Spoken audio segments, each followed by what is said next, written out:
के पहले एपिसोड में आपका बहुत बहुत स्वागत है। कंस का आतंक और दिव्य भविष्यवाणी। मथुरा की धरती कांप रही थी। आकाश में एक आवाज़ गूंजी, हे कंस, तेरी मृत्यु तेरे ही बहन की 8वीं संतान के हाथों होगी। और उसी क्षण से शुरू हुई कृष्ण अवतार की अद्भुत लीला। मथुरा नगरी का राजा कंस अत्यंत बलशाली था, लेकिन उससे भी ज़्यादा था उसका अहंकार, क्रूरता। उसकी प्रजा भय में जीती थी। कंस को अपने बल और युद्ध कौशल पर इतना गर्व था कि वह स्वयं ही को देवता से भी बड़ा समझने लगा था। उसी समय उसकी बहन देवकी का विवाह यादव वंश के वीर धर्मत्व वासुदेव से हुआ।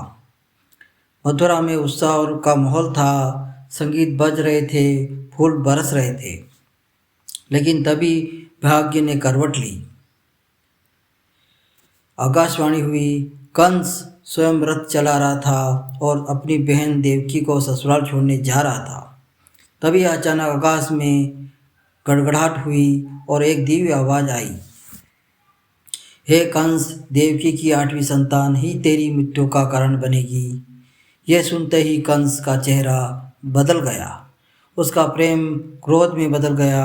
उसने अपने तलवार निकाली और अपनी ही बहन को मारने के लिए तैयार हो गया। देवकी भय से कांपने लगी।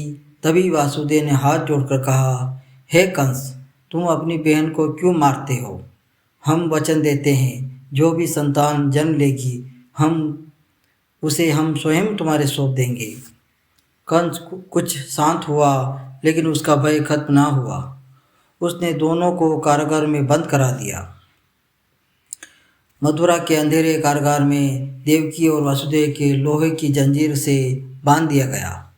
चारों ओर पहरेदार, दरवाजे पर भारी ताले और कंस का आदेश, जैसे ही संतान जन्म ले मुझे खबर दी जाए। एक एक करके देवकी के 6 संतानों को कंस ने जन्म लेते ही मार दिया।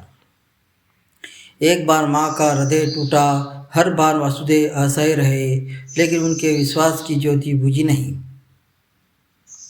जब 7वीं संतान का समय आया तो एक अद्भुत चमत्कार हुआ।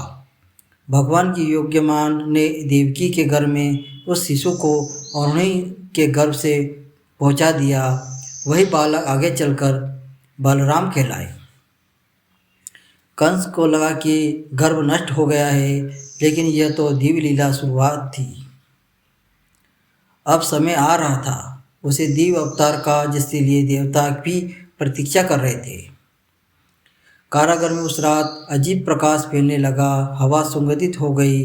देवकी के चेहरे पर अद्भुत तेज आ गया। वासुदेव समझ गए, यह कोई साधारण बालक नहीं होगा।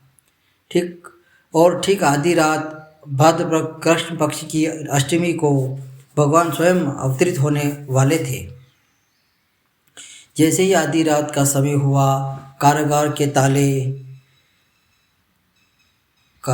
ताले अपने आप खुलने लगे और जंजीर टूटने लगी।